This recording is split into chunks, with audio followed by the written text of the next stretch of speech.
Hurmatli Chingiz Narqulov, biz Qirg'iziston fuqarolari, siz Xurshid To'rayevni eshitgansiz.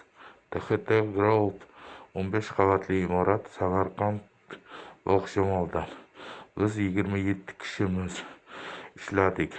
Ko'p qavatli imoratlarda Ismoil degan ish yurituvchiga topshirgan ekansiz. Biz 1 yil ishladik, lekin bir oylik straykada oyligimizni olib qolishdi. Bizni propiska bilan qo'rqitardi.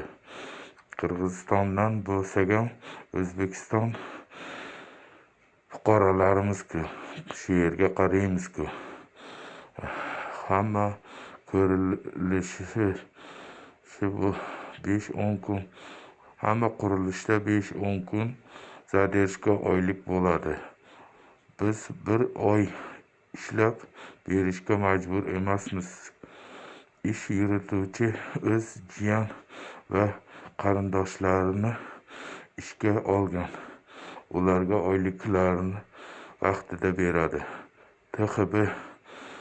TB boshlig'i, og'ayni, brigadir jiyani, biz ariza yozmadik.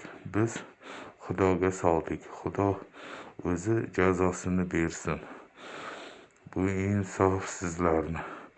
Mana bu telefon 50 715 29 90 raqamdan Telegramga ish bor deb qo'ygan. Soati 20 ming so'm deb. Lekin soati 15 mingga aylanadi. Zayovka kechikar. Lekin bilamiz, Xurshid To'rayev bu pulga zor emas. O'zlarini topib pullarimizni berar. Bizlarni topib pullarimizni berar. Bermasa Alloh yo'liga. Xurshid To'rayev kelib biz bilan futbol o'ynadi. Nahotki u kishini xabari bo'lsayam Allohdan qo'rqmaydi. Ertaga qanday javob beradi? Bu kun tahririyatga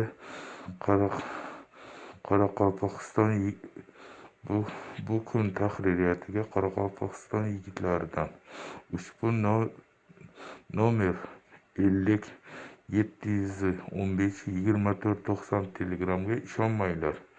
O'zbekiston yurtboshlari